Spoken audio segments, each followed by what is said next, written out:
Hey, y'all. So welcome back to Y'all Hearing This. My name is Kay. Thank you so much for coming back and joining us. Yes, and my name is Honeybee, or you can call me B, and whichever you choose is all right with who? Us. Period. That's right. Yes. I am so excited to talk about this group. Me too. So every Wednesday, we pick an artist of the week. This week, Apink. And we watch a couple MVs. We watch a dance practice and a live. We watch a guide. And then we do Where You're At Now, the podcast, where we talk about it, talk about them, talk about our favorite members, what we took away from the guide. This was such a fun week to do because I didn't know what to expect at all. Same. And like I said in the other videos, the only thing I knew about them at all is that they had an awesome killing voice, and that was a recommendation. And so I was like, okay, because we've really liked the killing voices we've watched. So and they killed the killing voice. They killed it dead. It is deceased. It is an ex-killing voice. They were singing their little hearts out. Behinds off. Yeah, they really were. That was dope. That was really good. That was dope. That was so good. Yeah. It's been such a fun experience doing this podcast in general and watching the different artists of the week. And some people you've heard of before. This group, I literally just had never heard a name of a song, nothing. You know, so it's just a really cool way to introduce that, you know, to introduce us to them, I guess, you know. So yeah, that was so much fun. So what was your biggest takeaway? What did you like about the guide? What did you like about their music? All that sort of stuff. I think what my biggest takeaway was definitely the leader of the group. Chorong. Yes. She definitely was like the mommy figure. And I connected with her on that because I feel like I am like that in my, you know, in my life with my friends and family and stuff like that. So I really connected with her on that. And I also saw how she was so like delicate with people's feelings. Like she said what she had to say, but she was also delicate because then when another group member might have gotten emotional, then she would get emotional. Yeah. Or when they would compliment her and say like, we wouldn't be anything without you. And then she started crying like that. Like, I was like, oh, like they really, really, truly love each other. Yeah, and, that's awesome. You know, that type of bond, you can't fake that. Yeah. You know what I mean? So really it's just like that. For me, was super dope. Yeah. And then I also really liked, and I could be wrong, but I think it was Boomy. Bomi. Yeah. Was she the one that had the laugh? Yeah. And it was like, it was like she would laugh and everybody would just start dying. Like her laugh. Yeah, that was a great laugh. Kept getting me. Laugh. And I was just like, I cannot, like, my biggest takeaway was just like, they really truly care for each other, but also to their music, like they have like a set sound, but at the same time, like that sound can be enveloped in different genres, if that makes sense. So even if they had like that bop pop type of sound, they could also mix it with like, you know what I mean, R&B, hip hop, like just whatever. That's what I really liked about it is, again, you guys know me by now. You know I don't like the super girly bop pop. I like that way. Yeah, bubblegum pop. It's just not my sound. But they had enough of an edge to it that even in their like first song that we were listening to, it was enough of an edge that it didn't like go over that line. Like it was just like we're gonna hover at the line, but like take our own stuff too. Exactly. And then their later stuff that we listened to, I really, really liked too. I really liked their later stuff. Yeah. So it was exciting to see like the growth of them. You know, I felt like too, and I think we were talking about this. Like I feel like they were like they have like, it's like classic K-pop, but with a modern twist. Yeah. And I think that's like the best way that it comes to mind. But yeah, those are definitely my takeaways. Like as far as like when it comes to the members, like those girls definitely stuck out for me. They all are amazing. Yeah. But I just the laugh, that laugh kept catching me, and the mommy figure, like that just they resonated with me. Yeah, and those were the two that were the martial artists too, right? Yeah, Chorong had Hapkido and Bomi was Taekwondo, I believe. Yes, I think so. But what was yours? What was your takeaways? What you know like about the music, the members, all that? Yeah, like I was saying at the beginning, it was just such like a pleasant surprise, you know? Like it was almost like I didn't have any expectations, but yet I sort of did. You know what I mean? Right. You can't help but hear a name called Apink and go, you know? Yeah, and be like, you know, I don't know if this is going to be my thing. Although Blackpink, I don't know. But I don't know. Anyway. True story. But yeah, I really liked Eunji and Namju. Both of them. I liked their personalities. I liked their voices. Yes. Oh my goodness. Yes. Their voices. Oh my God. Voices. I mean, all of them. Yes, absolutely.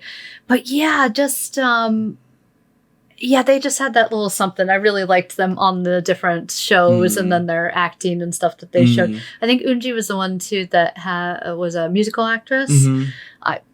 You know me, I love a good music. I'm so excited. I'm going to see Funny Lady this fall. I'm so excited.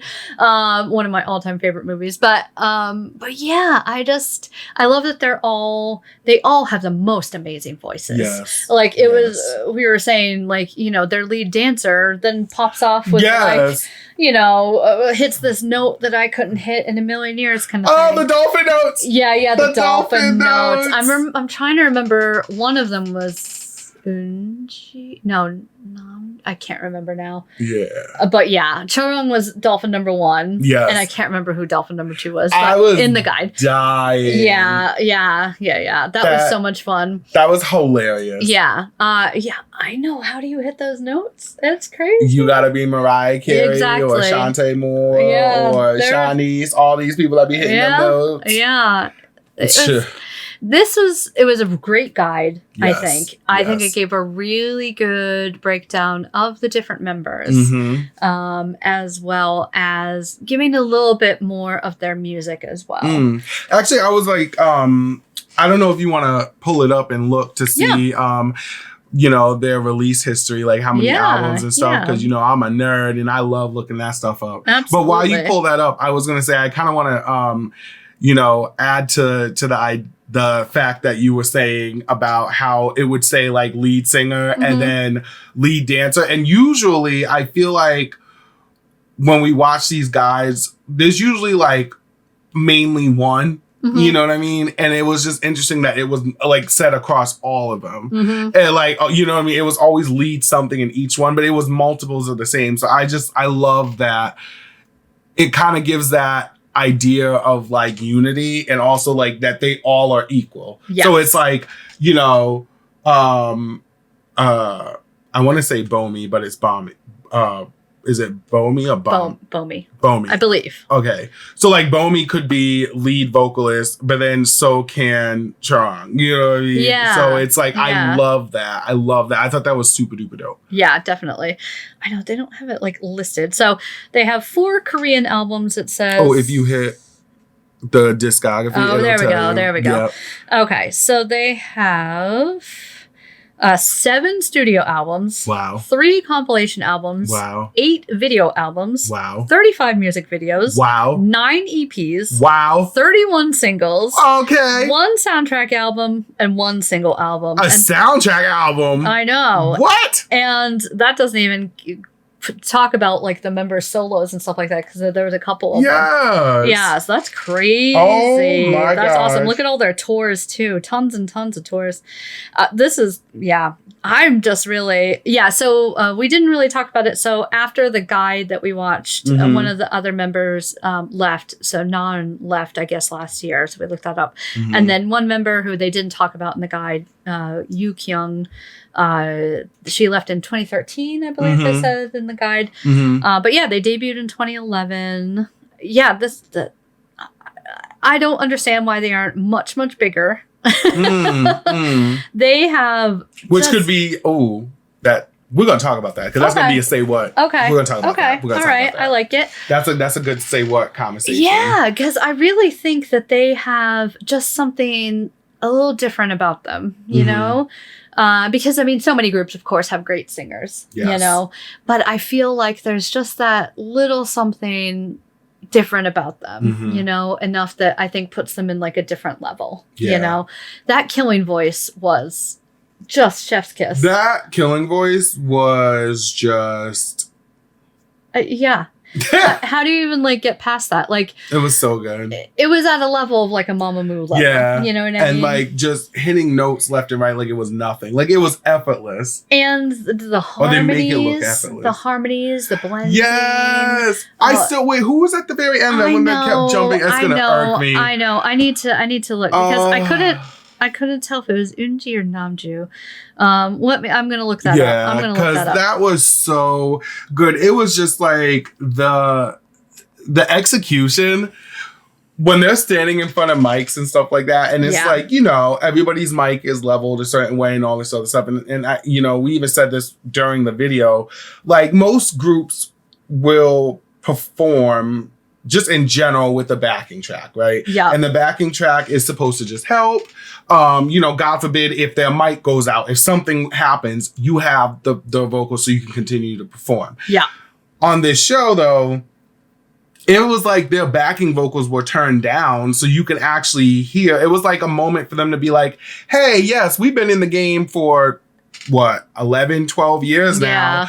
And we're going to show you that we can still sing. Yeah. And that we, like, first and foremost, and that's what I love about K-pop, I feel like in K-pop music, just it is very driven on talent. Yeah. Like they really are like you're gonna sing and you're gonna let the world know that you can really sing and do all this stuff. And I love that. Yeah, me too. I felt like it came out like that. Specifically with the killer voice. So what happened? I think it's Unji. You think it's Unji? I think it's Unji. Okay. I'm pretty sure. Yeah. Yeah, main vocals. Yeah, it's got to be Unji. Yeah. And I'm pretty sure when we were watching the guide too, I was like, I think it's Unji. Yeah. Yeah, her voice. Her voice. It was good. Amazing. It was so good. Amazing. That's what I find is in the groups, especially girl groups, I kind of stand the person that I want their voice. That's so... Like Rosé and Blackpink. Yes. And, you know what I mean? Yes. Like, I want that voice. Like, Yes. if I could be Ursula the Sea Witch and charm you into stealing your voice with a seashell, I would do it. I'm so here for that, and I so get it. Yeah. Well... Is this a good way to segue? Yeah, I think so. I think so. Yes, absolutely. So why don't you tell us what Bee's Nectar of the Week is? Thank you. So Bee's Nectar of the Week is something we do every week. And what I do is I will listen to the music and obviously go through the videos and go through the guides and everything of the artists that we're featuring that week. And I will think about some music that's outside of K-pop that could either relate or somehow reminds me of this artist, or, you know, and it's something that you guys can listen to and broaden your horizon on music. Yeah. So, and I usually kick it off with giving Kay a couple of hints. Now, this one was really interesting because I was like, this could go multiple different ways. Yeah. And the group that I picked is definitely... It's a little different. I have a feeling that you might not get this. Okay. You might not get this, right, but if you do, that'd be dope. Okay. So this challenge group, accepted. right? It is a girl group. Okay. And I will say it's a group. Okay. This group is no longer together. Okay. They came out probably around 2000. Okay. And which is why I feel like you might not know them. Yeah. Now you know one of their songs. Okay, all right. One of their songs, it's the main song that they're known for. It went viral. There's actually some comedy behind this single as well, just by the way that the first line is being sung. Okay. And it's like, it became a joke to some, but either way, it's still a bop. And yeah, I don't know. I don't know how else I know. without I'm giving trying it to away. think. I know. I will say one of the members later on became a talk show host. Okay. And two of the members, once this group broke up, they started another group. Okay. Which ended up blowing up and being huge. And then that group broke up. And the only thing I will tell you and give you a hint that might help is that one of the members in the new group after the original one broke up was Raven Simone. Oh, the Cheetah Girls? Really? So... Really? That's not who I'm talking about, though. Oh. But, I mean, that's the group that I was giving you a hint about, but that's not who I chose. Oh, okay. So, the group that I chose was 3LW. 3LW? I've never even heard of them, I don't think. Okay. So, 3LW...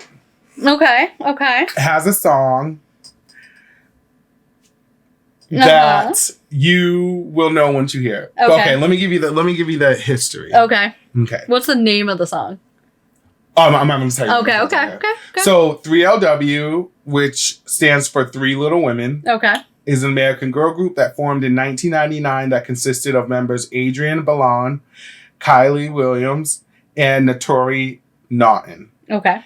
In the year 2000, the group released their debut single entitled No More, Baby I'ma Do Right. They did that song. So the song kicks off with Kylie, or Kaylee, however you want to say it. Where people used to make fun of her because she had a lisp. Oh, okay. In the song, so she'd be like, I'm getting a little tired of you, broke your promises. Gotcha. She was like, I'm getting a little tired of you, broke your promises, looking at your pages, seeing different numbers. And then she was like, always chilling with the fellas. Oh, Like, poor thing. So they did that song, You Will, or You Don't. If you heard it, you would know. I feel like if you heard it, you would know it. Yeah. Okay. So it was a success, becoming the group's staple song and reaching the top 30 on Billboard Hot 100. And it was, the group then released their self-titled debut album, 3LW, which was released that same year in 2000 and was certified platinum. And it also had the hit single Players Are Gonna Play. Okay. In the summer of 2002, 3LW released the lead single off their second album, which was called I Do Want to Get Close to You, which was a huge hit on TRL. Okay. It featured the ladies being more grown up, more mature. Mature. Mm-hmm. And the song was produced by Diddy and featured Loon. Nice. It was another big hit for them. But in August of that same year, Naturi ended up leaving the group due to a conflict with the group members and management. Okay.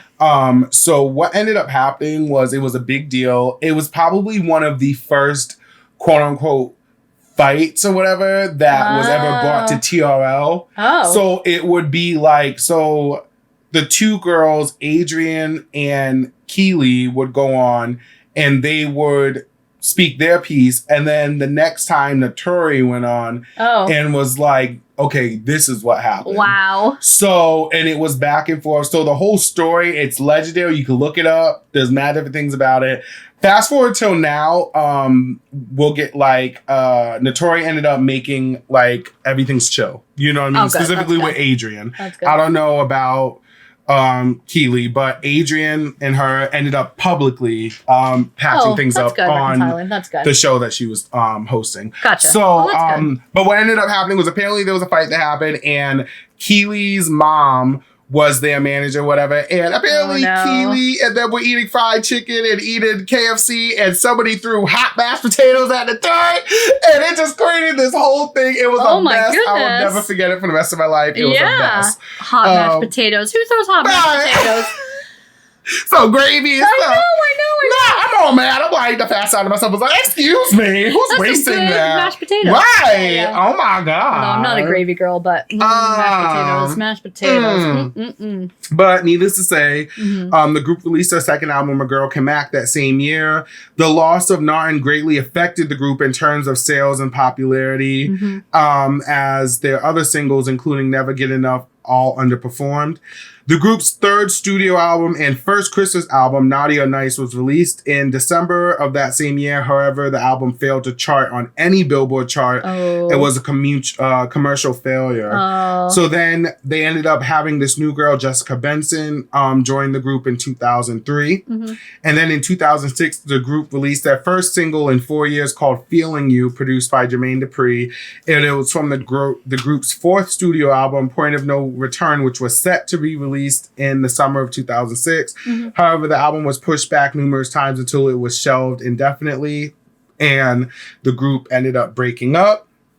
And then Keely and Adrian ended up starting the Cheetah Girls, which became a huge franchise for Disney. I didn't know it was like a group before. Yep. And they go on to have success with them. And then that do group, tours and all sorts of stuff, right? And it had Raven Simone and had another member in it. And then I think Raven ended up leaving. The girls carried on for like another album, and then it completely broke up.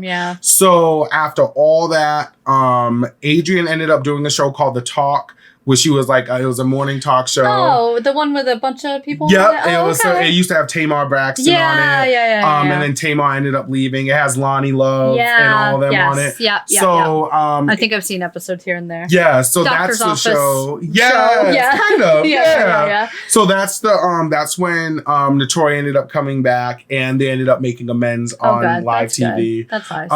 And then Notori ended up having a massive acting career. She played Lil' Kim in the Notorious B.I.G. movie. Okay. She is I still need to see. Yes. Oh my God, so good. She ended up playing on the show called Power, which was huge. Yeah. So Stars show, I think. And she ended up having kids, the whole shebang. Awesome. The only group member who really, I guess in some people's eyes, like not faded, but nobody knew what happened to, was Keely, and she ended up just living a normal life. She tried a couple of times. She got on a couple of reality TV shows with like past group members.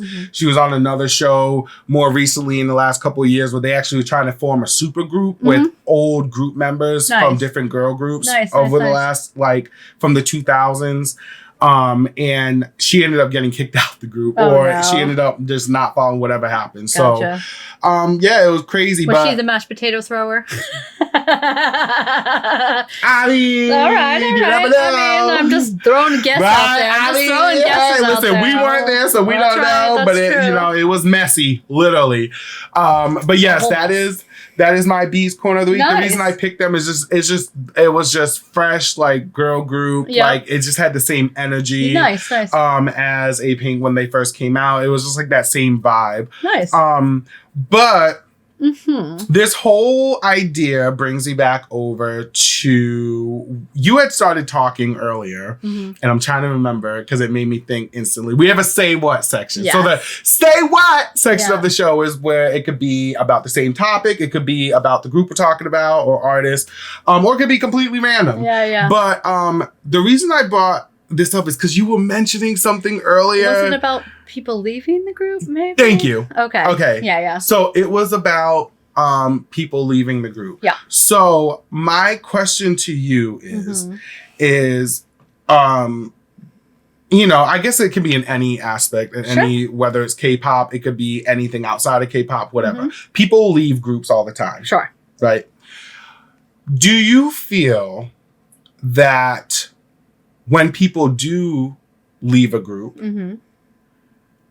do you feel in most cases it hinders the group? Or do you feel like, I mean, obviously it's case to case, right? Yeah. It's case to case. But I feel like specifically when it comes to, I don't know why, just as an outsider looking in my personal opinion, I do feel that when that happen in girl groups, for some reason I feel like there's always some line of, or some story that's like just negative. Like it's always like something catty or this or that happened. Whereas when it comes to guy groups, you don't see as much like, oh, it's not a tension thing. Like it was just like, oh, he just left because he was doing his own solo thing, or he left to do this.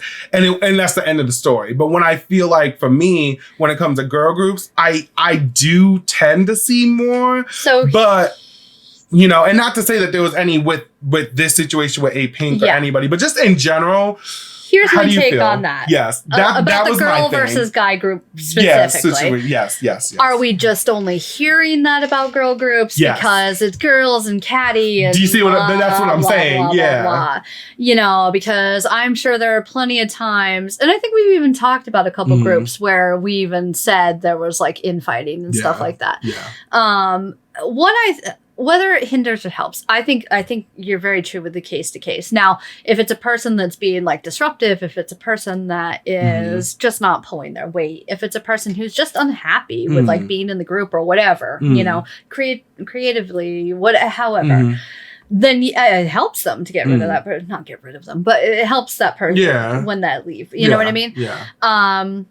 I also think too, sometimes they'll bring in new people. And I think that can be a boost creatively too, because you have some fresh ideas and stuff. Of course, it can also add to the tension, you know. But I like the idea of someone new coming in. I'm trying to think of like. I was just about to ask you. So here's one is like Bon Jovi. So Sammy Hagar versus like David Lee Roth and like stuff like that, you know, because they had such different sounds during those different years, you know. And some people really like that sound and some people really like this sound, you know. Like, I'm more of a David Lee Roth girl myself, but you know, I think it can be really interesting. You know, like so here's my like this is the way I think about whether it like when I think about people leaving groups and like how it can change the group, whether for good or work, whatever you want to look at it. I think of a handful. So first, I think of a situation like Destiny's Child, whereas all the members in that whole group, like throughout all the different, you know, versions of it, all of them were super talented. Yes. But I do feel the one that's most memorable is the last lineup, which was Michelle, Kelly and Beyonce. Yeah. But then you also have situations where Backstreet Boys, Kevin ended up leaving for like 4 albums and it just wasn't the same. Like he was the bass member. Like he left and it wasn't that they were bad. It just wasn't the same. But then he came back in like 2018, 2019. And then it was just like, you know, as if nothing changed. Another group that I could think of was Boyz II Men. Ever since 2000, when Michael left the group, it's not that they haven't been successful because they're legends. They didn't hit the same peak. It wasn't the same at all. Like as far as like, because everybody's always looking for those. I mean, all their most popular music was that 4-part harmony, and now you're down to 3. Yeah, and it's not to say that they can't cover it. Yeah, but it's just not the same. Yeah. So that's why I'm like, I guess it really does case by case. Like, it's not that it made it better. It's different. Yeah. I think it's very much case by case. That's a good question though. Now in K-pop, a lot of times when we've talked about groups, so some people have left for, you know, just they want to do solo stuff. They want to do this and that. One thing I do find interesting, and this has happened a couple times, actually, Mamamoo is a good example. So Wheein left like a couple years ago and went to a different company, but she's still in Mamamoo. And Hwasa just went to, what's his name? Gangnam Style. What's his name? Oh, Psy. Psy. She just went to his company, but she's again still part of Mamamoo.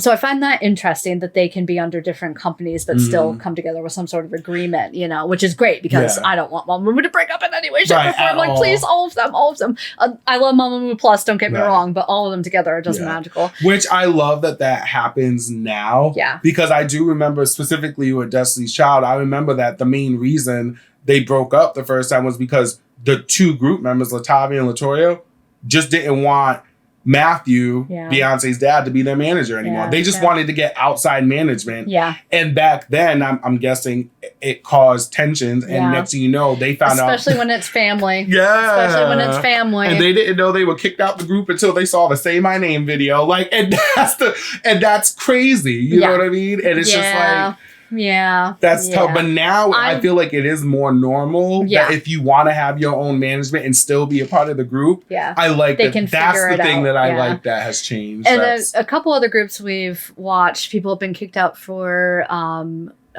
what's the word I'm looking for? Bullying scandals. That's a big one. Essay scandals, drug scandals. In Korea, it's still very taboo to smoke marijuana. So I think goodness. Was it B.I. from Icon, I believe, was the one who got kicked out for marijuana. Which is like bananas. It is. But thankfully, he has his own very successful solo career. I think he started his own record company and stuff. We watched Bits of Bits of, but he just came out with an album this year that's super good.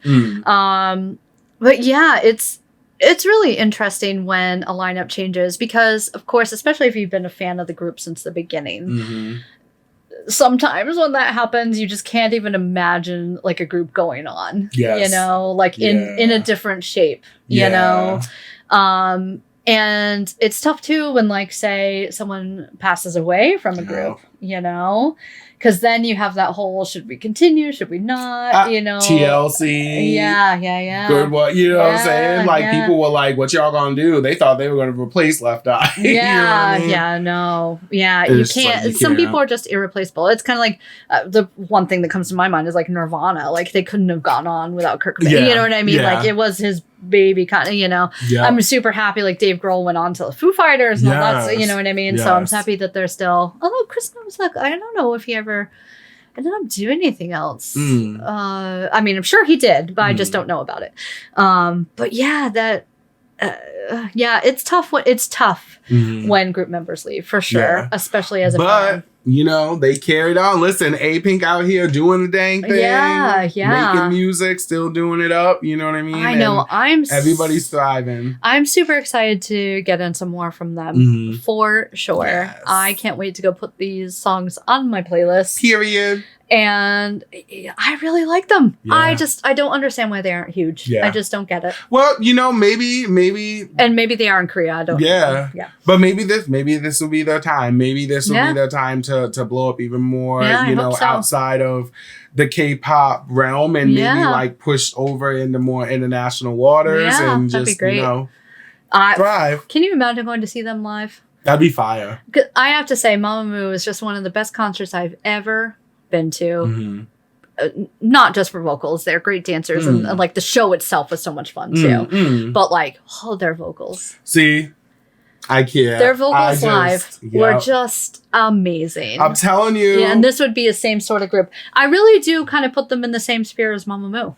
I feel like, listen, vocally, you know? I don't know who's in charge and how to make this happen, but somebody should create a super, like a world tour of like K-pop, like girl groups, like a super tour. Because they did that once here with like, you know, local, like, you know, however you want to go, Western music artists. And they did it before, and they used to do it. They used to have things like the Lilith Fair and all that type of stuff. Oh, Lilith Fair. Do you know what I mean? But imagine doing something like that, but with like Mamamoo, Apink, XG, New Jeans. You know what I'm saying? Like all these groups in one. That'd be so. They do things like K-Con and stuff like that, where you do have different groups from different companies and stuff like that. So yeah, we'll just have to look out for more. I'm having the best time this year going to all these different shows and stuff. It's just so much fun. It's so dope. I'm having it like I love living vicariously through you at all these shows because I'm like, yes, like she was living her best life. Yes, it's just so much fun. I'm so excited just to be like getting back out there after COVID and all that sort of stuff. And I just have met like the awesomest people and it's just so much fun. Meeting new people. Getting yourself out there, child. Concerts are wonderful. Yes. Oh man, well we hope you guys enjoyed this. We really loved Apink. Definitely leave us some suggestions, what we need to check out, all that sort of stuff. I can't wait to hear more. And I want to check out some of their solos too. Yeah, that'd be awesome. We'll get into it. That's right. Yes. Well, thank you guys so much as always. We love you. Love you guys. We'll see you soon.